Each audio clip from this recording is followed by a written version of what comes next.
Steve. Steve, hayaan mo na lang kasi siya. Ako na lang. Ako na lang yung bigyan mo ng atensyon. Ava, I don't wanna sound rude. Pero we're not together anymore. Okay? So, pinaasa mo lang ako. Bakit naman kita papaasahin, Ava? Of course, hindi ko gagawin yun.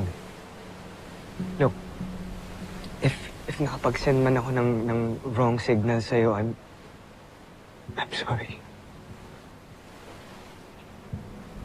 Hindi ko intensyon na saktan ka or paasahin ka. I'm sorry, Ava.